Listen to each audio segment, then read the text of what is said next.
If you haven't tried the new photo merge option in Photoshop CS3, you got to check this out. For making panoramas, it's just unbelievable. In the past, we used to go through all these indications of how you should set up for your pano by using a tripod and shooting vertically and changing all your exposure and all those kind of things. Well, not anymore.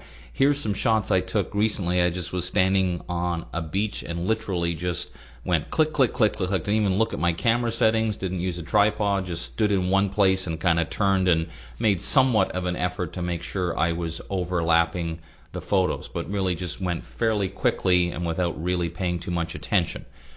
All I have to do now is I have them highlighted in Bridge. I just go to Photoshop and Photo Merge. It's going to automatically assume that I want the images that I've selected, obviously. Make sure blend image together is selected, and I'm just going to use auto. I'm not going to do anything else, and click OK.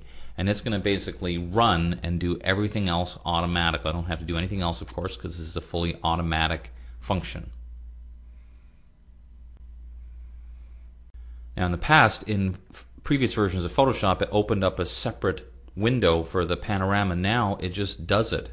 And all I'd have to do in this case, because obviously you can see this is where my lack of tripod is hurting me a little bit, but that's okay because I can just crop it and you see how it's blended. Look at my layers panel. See, all the layers are blended together, and if I zoom in, oops, a little too far, you can see it did a really, really good job.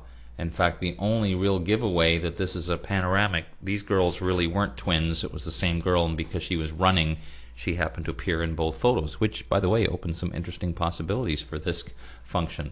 But see how it did a really good job. If it's interesting to me, if you look at the individual layers to see how it blends, it's really quite interesting. You would think, I would have expected to do a much smoother, more transitional blend, but it doesn't. But literally, that's all I did, was stood there and shot the photos without even paying attention, and I got a really nice panorama. So check it out, the new panorama feature using the new improved Photo Merge in CS3. It's pretty darn cool. You can even make twins. I don't know about you, but I'm really amazed at the level of detail it can capture and the things you might not even seen when you first went around and tried to shoot the pano. Pretty darn cool. I'm Dave Cross. I'll see you next time.